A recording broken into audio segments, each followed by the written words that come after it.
Good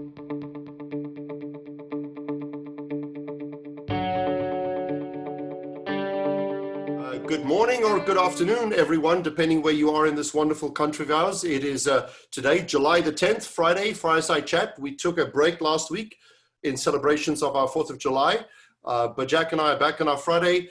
We decided to halt the discussions which we've had for the last, I don't know, what was it, 12 or 13 weeks with industry, franchise, brokerage kind of leaders, and change the focus for the month of July. We felt that it is very important that we have a discussion which is focused on diversity and the complexity of race in this wonderful country of ours, something which I think we have struggled with for a very, very long time. And it is important enough for T360 to say, we want to make a difference. We want to try and help in our own way. And we decided that we would like to, for 3 weeks in a row, invite the leaders from the National Real Estate Association of Brokers, the Hispanic Association and the Asian Association for 3 weeks in a row, and ask them to give us some comments, some opinions, some guidance, some help, and a look at this complex issue from their eyes. Sometimes I think sometimes which we don't always appreciate. So we have two gentlemen joining us today. I'm going to quickly just grab a few points from their bio. Firstly, I'm going to say welcome to Donnell Williams. Thank you for joining us. Thank you. And Antoine Thompson, thank you for joining us. Thank you. Thank you for having us. Donnell is the broker of record for Destiny Realty in Morristown, New Jersey. He might not know that I actually lived a few miles away from Morristown for a year, the Garden State. So, in Morristown, New Jersey, he is currently the president of the National Association of Real Estate Brokers for the year 2020. Looking at his bio right in front of me here, he also holds many other memberships and participations and offices. I see here North Central New Jersey Association of Realtors, New Jersey Association of Realtors, member of the Board of Adjusters in Morris, United Developers Council, and has also been involved and was recently chairman of the New Jersey Association of Minority Real Estate Professionals. So very active in the what we call organized real estate world. And I know that that takes up an enormous amount of time, which is for the love of the cause, right? So thank you for that as well. Antoine, a very impressive resume, a graduate, Buffalo, New York, University State of New York, bachelor's in science, went to Ghana, West Africa for some further studies and received also later an honorary doctorate law degree back here in the US. He was a member of the Buffalo Common Council, 201 to 207, and a member of the New York State Senate from 207 to 211, and in 215 became the executive director for the National Association of Real Estate Brokers. Very impressive. Thank you for joining us, guys. Thank you for having us. Thank you for having us. Thank you for joining us. I'm going to kick off with a question that has always struggled with me, or I've struggled with. Jack and I have both been in residential real estate our entire lives. We see no other career. It is our life. And although we did a few other things before we came into this career, we both came into this career at a fairly young age. Is residential real estate brokerage seen as a viable career for African Americans? Do they consider this as a career opportunity or not? Well, it's a viable career. It can be lucrative. You can be successful. However, I think that most African Americans are challenged by being 100% commission-based business. I think that we already have a wealth gap. We understand. And to depend on feeding your family and supporting yourself and even getting involved on the elementary level in this business is a cost factor. So it is, it is a challenge. If you're going to be full-time committed, it is a challenge. So it's what I hear from you, Donnell. There's a financial hurdle. There is a complexity in becoming a real estate professional, because as we know that whether you're black or white or any other race, there's a period of time, usually multiple months, right, in which you are going to either earn nothing or very, very, very, very little, and you can't sustain yourself during that period of time. That is totally correct. And I think the other thing about it as well is, what a lot of times people don't realize that you can take all of the career training and get all the coaching you want, but you got to have a buyer, you got to have somebody and a seller, right? And you got to have financing. And so some of the built-in institutional things that hurt African Americans in the industry are sometimes are beyond their control, meaning that if their folks can't get affordable, sustainable mortgages at the same rate and pace that whites can, that makes it that's an even bigger hurdle for African Americans to be competitive, especially in some of these urban centers now where cash is king or conventional mortgages are preferred over, say, a FHA or VA mortgage. That puts in a further hurdle. So some of these things for African American agents and brokers are very real. They're not perceived. They are extremely real. Then when you talk about marketing dollars, whether you're at a small firm or a big firm, those are other barriers that make it very difficult for African Americans to be competitive and to raise their families in this career. But we are blessed to have an association with thousands of members that have been able to raise their family, second and third generation realtors. When we spoke earlier, you guys pointed me to your website, which has a huge amount of resources. And I had been there before, but I'd only really been there superficially. So this time I really took a deep dive, and I saw there were downloads, and I downloaded some of the reports, and some of them are 80 pages, right? I printed them out, and I started reading through with a yellow highlighter, and I was trying to go through them and get my hands around some of the numbers. And I was shocked to see that the home ownership rates were so low for African Americans. I mean, I was truly disappointed. I thought, my goodness, and I remember seeing numbers in the low 40s. Is it still in the low 40s?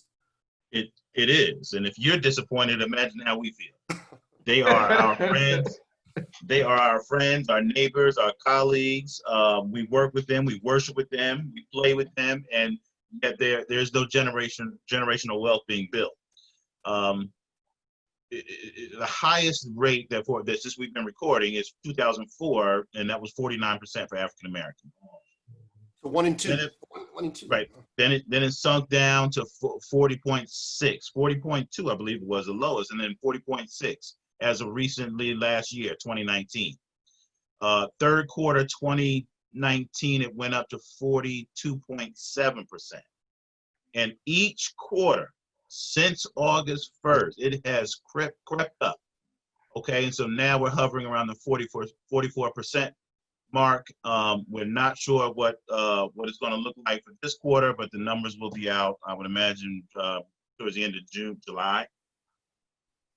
So obviously creeping up in the right direction. I mean, that's exciting, but I'm sure 44, you're not happy with that number. Where are the two of you hoping that number could get to, I don't know, in the next year or 2 or 3 or 4 or 5? What's your goal? We're looking to be above the 50% mark. Above 50%. And can you point to anything that in the last year or 2 happened that you said that made the difference, that moved the dial? Do you know why it moved up? Is there something which can be repeated? Well, we like that the interest rates are low. We like that there were some rules out there and regarding down payment assistance. We like the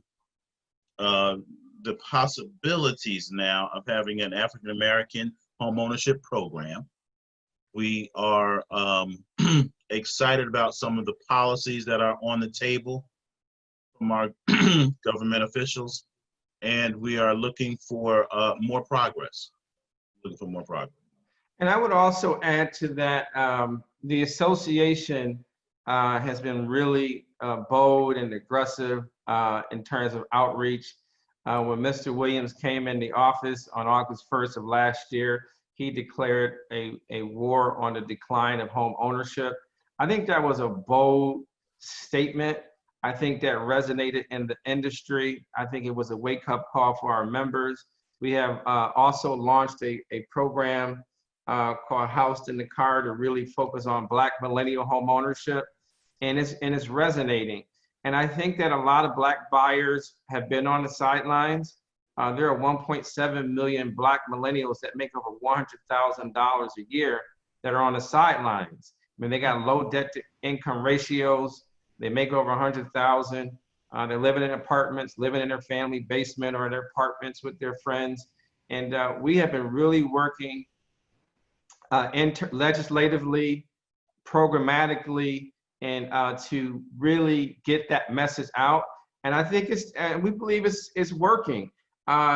We fight with FHA and Fannie Mae and Freddie Mac on a regular basis, making sure that they are staying fair with policies and procedures. That's a never-ending fight. But we think that the consumers are getting that. We have entered partnerships with about 10 or 15 national organizations, and Mr. Williams can share with some of those organizations. So we're trying to take a industry and a community-wide perspective that Black home ownership matters and that you can do it too, and promote affordable, sustainable home ownership. But Mr. Williams can talk about this kind of ground swell of support that we're seeing and momentum that we're seeing in the Beltway and in communities all around the country. But it's got to continue to build, because there's really no reason why, with all the Black people that are mortgage ready, that we shouldn't be over 50% by next year. There's really no reason if we market and outreach to them. Mr. Williams, you want to? I read a report the other day. It was a Freddie Mac report on African-American home ownership strategies, what have you. There are over right now, today, there are over almost 7 million Black individuals ready to buy a home tomorrow. That's a huge opportunity. So we want to talk about the causes why they haven't purchased yet or what have you, and that could probably be the education, the communication, things like that. So that's why we put some of these programs into play. HouseInTheCar.com to focus on the 1.7 million Black millennials that are ready to purchase tomorrow, mortgage ready. Okay, HouseInTheCar.com. You can go there. You can take your pre-purchase counseling class online. Use that certificate for down payment assistance. You can fill in your online budget. You can find a mortgage. You can find out your FICO score. Your estimator is there. Your FICO estimator. All of those things to begin the conversation, because the conversations must change in the community.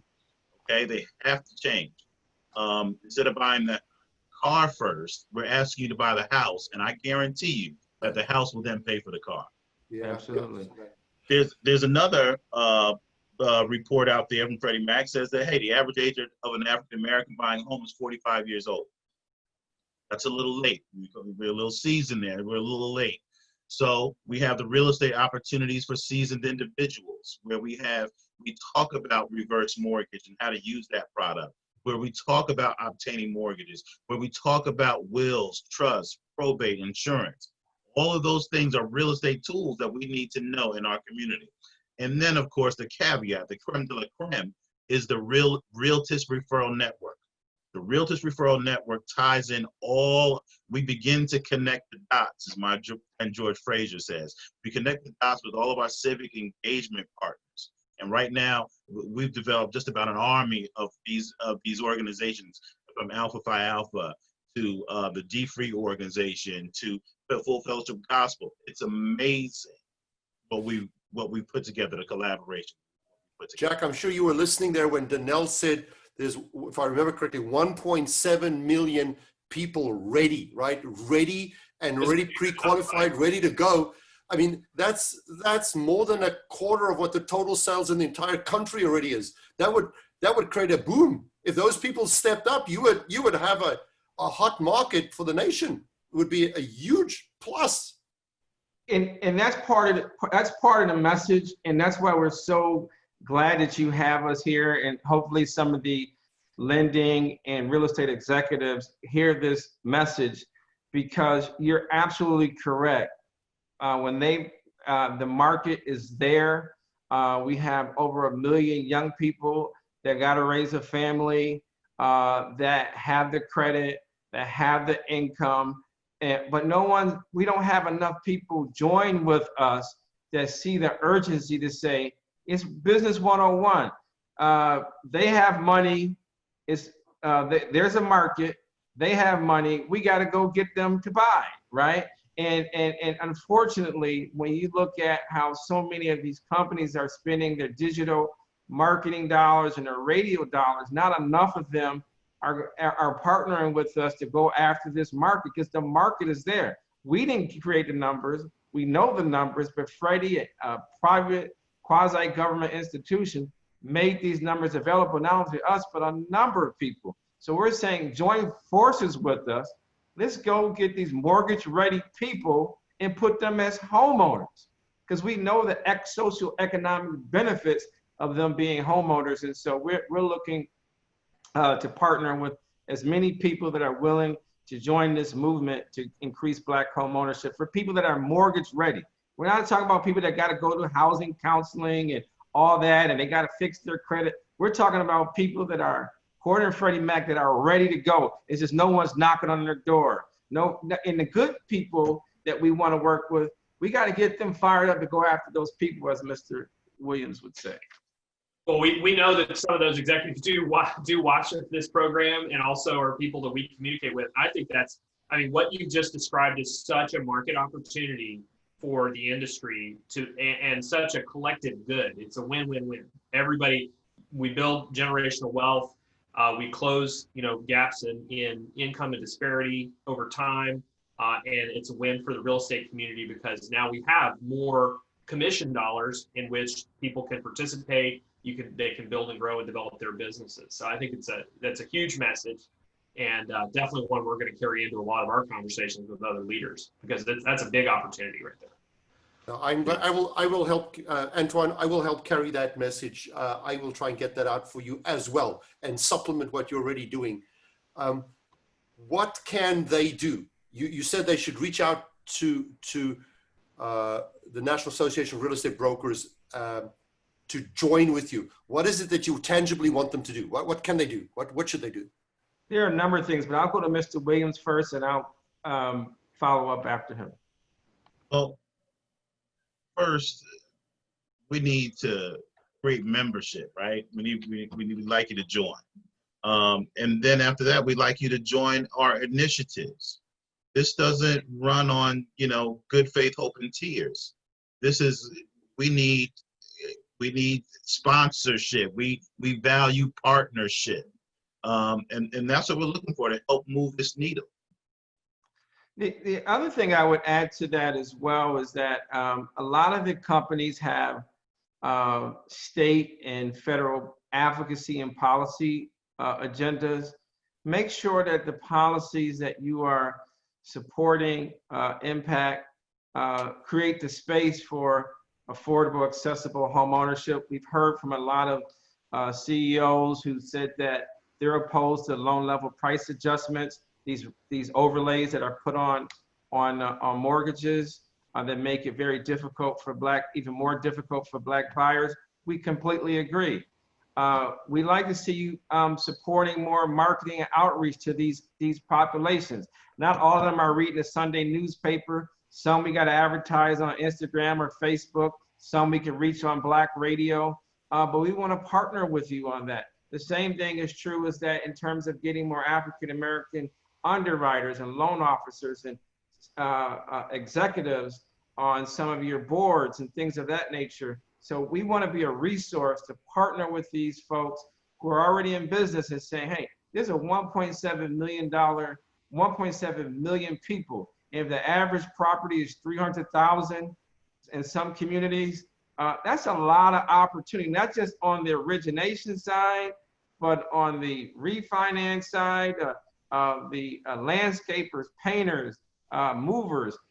Every time a Black person buys a house, there's a ripple effect in the community. And so we love to get you all involved with that. As Mr. Williams said, we can't do it by ourselves. That's why we're excited to be here. And we need more, not just passive partners, but really engaged partners that see the value and want to roll up shoulder to shoulder and say, hey, we'll do a mailing for you to this community. We'll put some information on our social media pages promote housed in the car and Black millennial home ownership. We'll dedicate a staff person to assist you to help build out your digital platform, or we'll help you buy maybe $200,000 in ads to let those millennials. Freddie Mac has done the heavy work for us. We know what communities they are, where they live. We just need help getting to them and educating them and getting them across the finish line. So there are a lot of ways in which people can donate dollars and in-kind services to help this campaign. Yeah, and Realtist members who are members of the National Association of Real Estate Brokers are already the proven trusted advisors. Amen. So there's and how many members does the association have at the moment? We're close to the 20,000 mark. And what do you think would be a good number that it should be? Where would you like to also grow the association numbers to? I'd like to see it doubled. Double? I'd say 100,000, but ambitious. Okay, but good. I see we got a question in here. Our members are not just agents and brokers. They're loan officers, originators, title companies, contractors, builders and developers. So, and our members are not just Black. So we have non-people of color that are members. So we'd love to see it go, as Mr. Williams said, 40,000 all the way up to over 100,000. Now remember, NAREB was not able, Black people were not able to be a part of NAR. They were not able to, up until 1964, I believe the first Black real estate agent was able to be a realtor.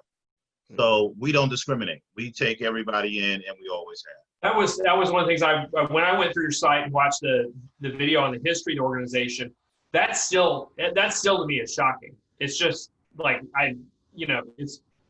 it's kind of, it's one of those like, oh my gosh, this is real. Like we had that level of bias that recently. That was not that long ago.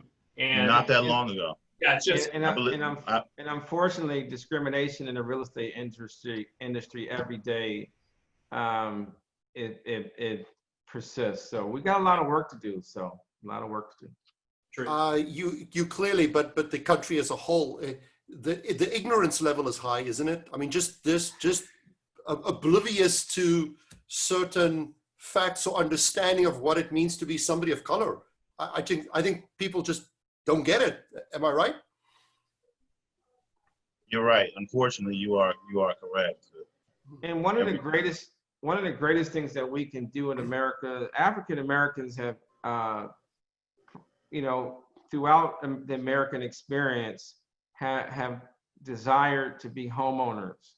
Unfortunately, at different points, every time we get on that track, whether it's through sharecropping, whether it's through what happened with the Freedmen's Bank, whether it's happened with the deed issues and stuff like that, to predatory lending, it's always been something. So, but our people have never given up on this dream of home ownership. And so we know that there's a great market opportunity.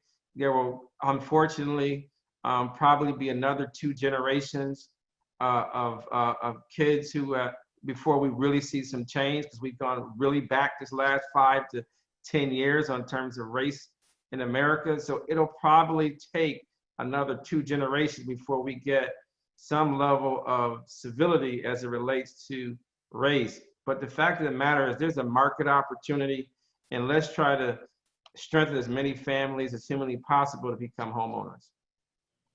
You said very wise words there. I lived in Africa in 2 different countries, 2 different opportunities with my parents.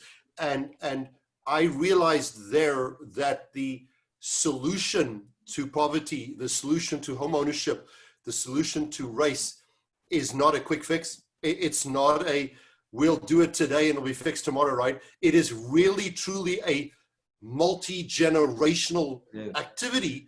But we have to take steps today, although we might not feel we see the results today. If we want our grandkids to have a better life, we've got to do things today. I saw there was a question that popped in from, let me quickly scroll up here. It was from Curtis. He said that sometimes a lot of the money is in commercial real estate and not just necessarily in residential real estate. And of course, we know that commercial and residential very different. Could you share some of the association activities, maybe in other walks of real estate, maybe not just the residential, maybe the commercial side or the retail side?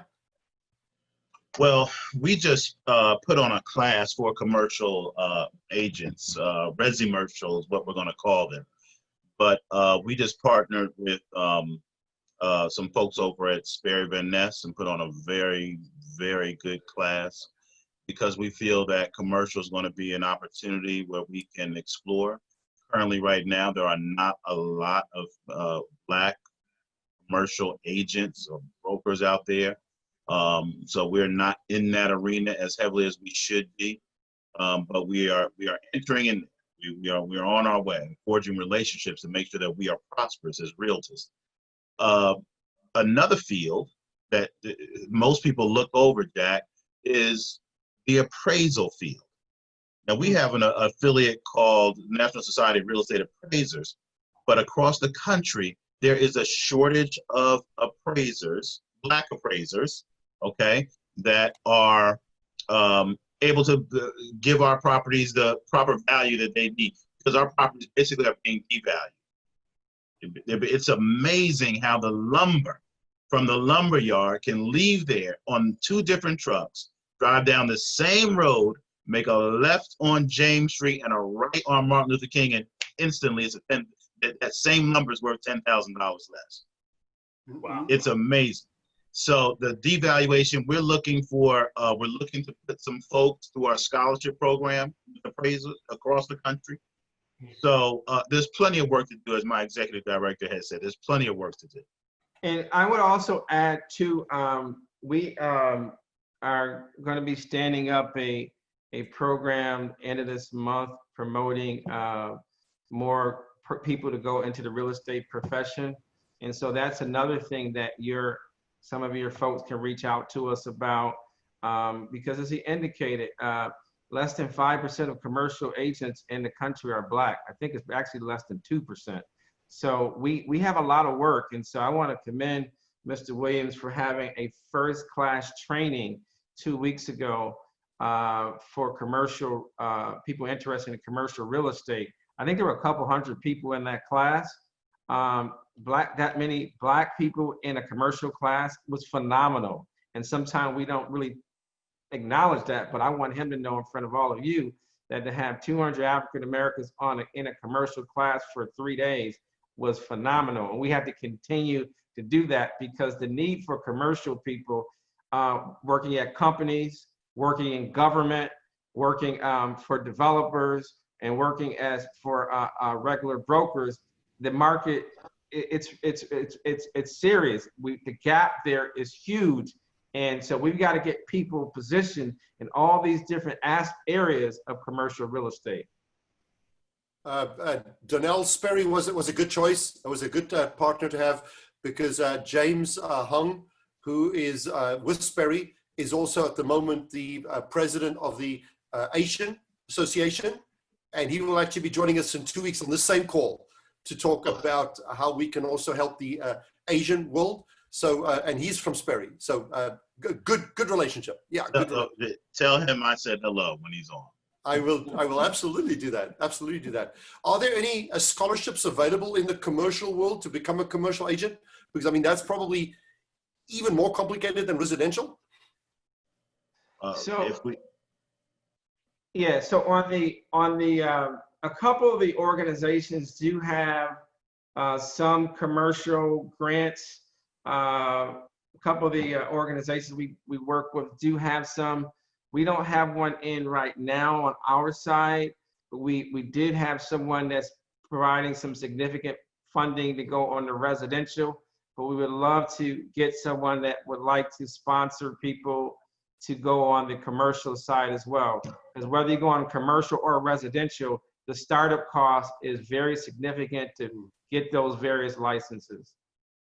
And I believe Sperry Van Ness Sperry has some scholarship opportunities as well. Yeah, ICSC has them if they want to go into on the supermarket commercial side. They have some scholarships as well. And they have a pretty robust minority program too. Jack, we've been nominating the call here. I haven't given you a chance. Sorry, my friend. Thoughts on your side? No, I mean, you've been asking great questions, Stefan. So I usually just let you run when you're on, when you're on.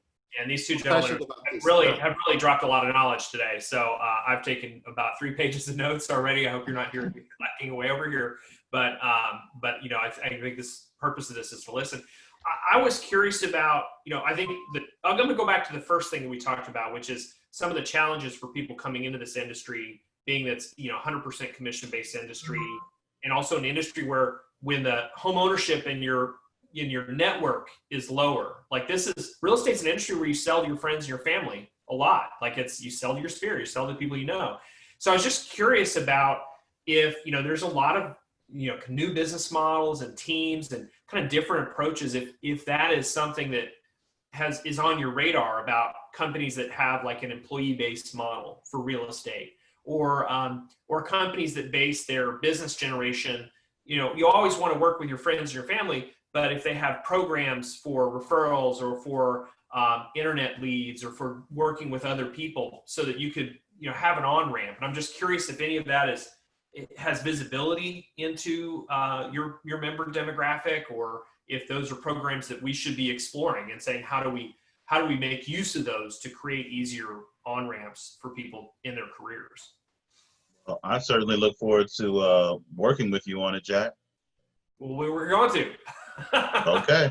Yeah, I have some thoughts there, because there's a number of companies that are now, they have an employee type model or a team model where, you know, people don't have to come in and be 100% commission based from the very beginning. And I think there's some real benefit to that. And we've seen millennials, especially, they like being part of a team. They like being part of a company. And so it gives them that place of belonging where they can then build their careers and, you know, really get a strong footing in real estate. So, but we'll definitely talk about it, because I'm looking forward to it. Great. Yeah. You indicated that a Black person could not become a member of the National Association back in the 40s. And then you said it was as high as, or as far as 1964.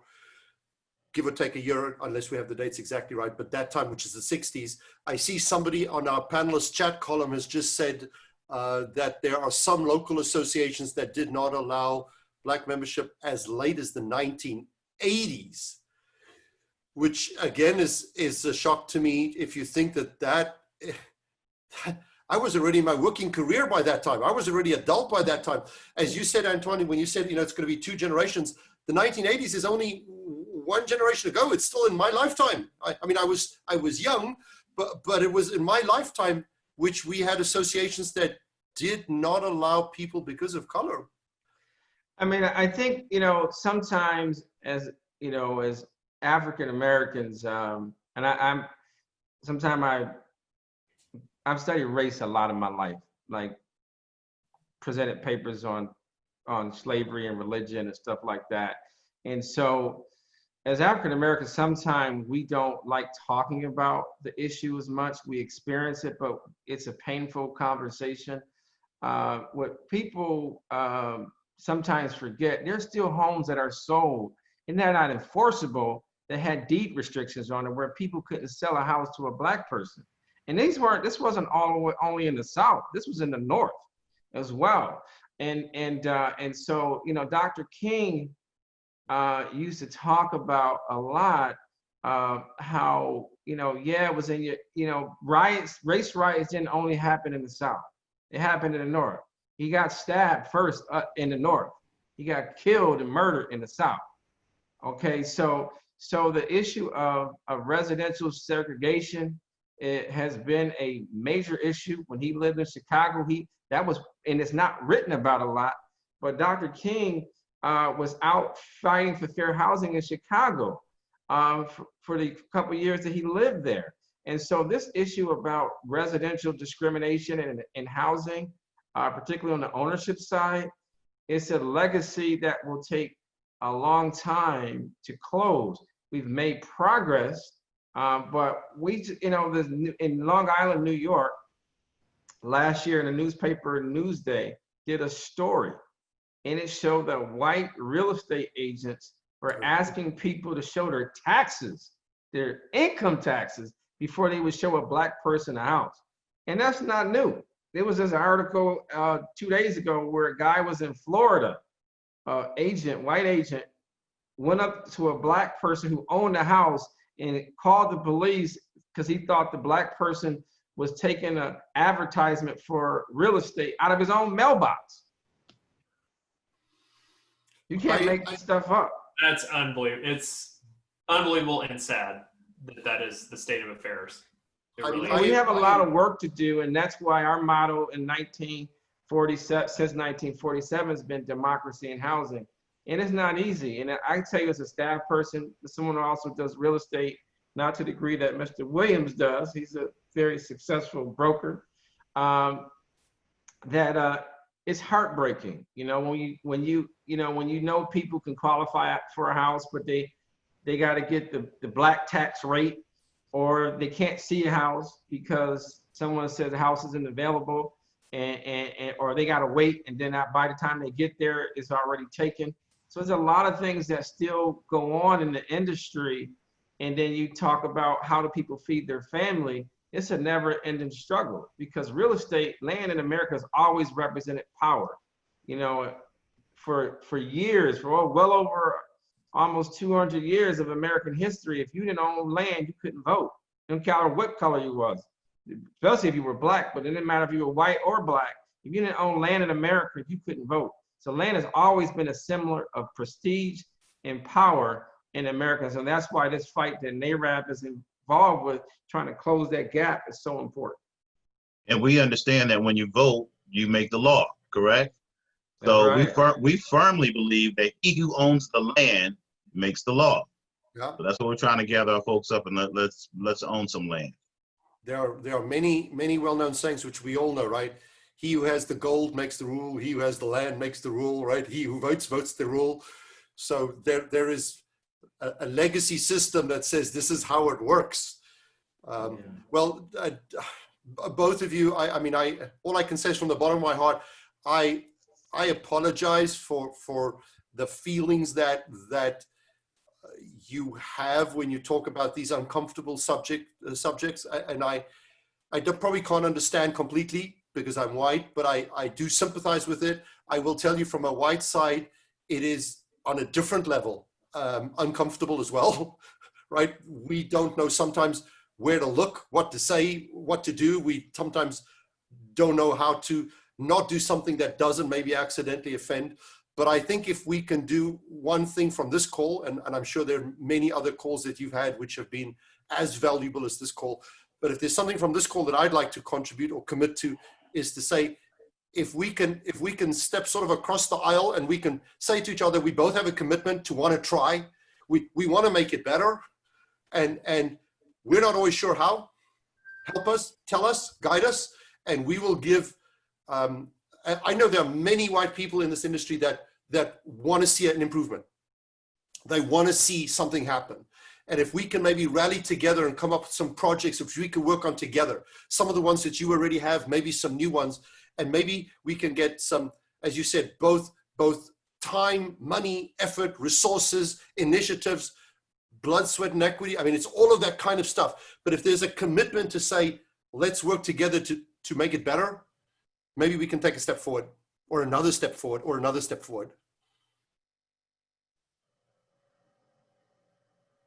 Thoughts on that? That's fine. I listen to what you just said, and I just get angry that people are treated that way in this country. Yeah. It just makes me mad and makes me want to do something. And Stefan stated we're committed and we want to do something about it. And I've been talking about this for a while, and I want to see those resources. And the good news is you guys have not given a vague roadmap. You've said, here's the things we need. That's great, because if there's a shopping list of things that are needed, that's traction. I mean, that is just knowing what is needed and where support can be gathered from is a big part of having a plan that can be put into action. So I am looking forward to putting that plan into action, because I think there's a lot of talk, there's not enough action, and we want to see action. We want to be part of it. We appreciate that, Jack. We really do. One other thing is that this whole we can begin to clear this up, right, with the African American home ownership program. We can get everybody on board, cross over the aisles, let's get it on board. Now, if I said that to you, say, oh, yes, you're pipe dreaming, you're daydreaming, but all I'm saying is that it's been done before. There is already a Native American home ownership program on the books. Yeah. It's already there. And we're saying, hey, we need to create one for African American home ownership because you can see the impact, the affect, and effect we can have on the economy and on future generations. Yeah, that's good. There is a prior program. There's proof. There's a way to do it that we could put in. So let's do it. Yeah, I wanted to say you have a ton of questions in the chat box. Yeah, I see them.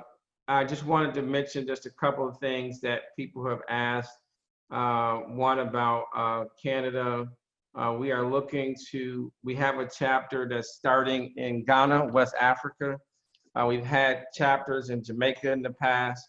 We would love to have a chapter start in our local board of our association start in Canada. I'm a Buffalo guy. I live here in Maryland now, but I'm in Buffalo all the time. So we'd love to have a chapter there.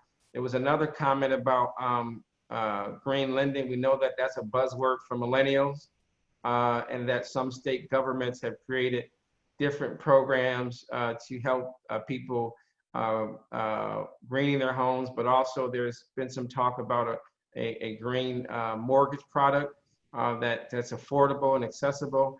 Part of the thing with all the Fannie and Freddie programs is making sure that the price points work well and that are comparable to FHA as well. But a lot of the good ideas you all were talking about, we'll take a look at as well.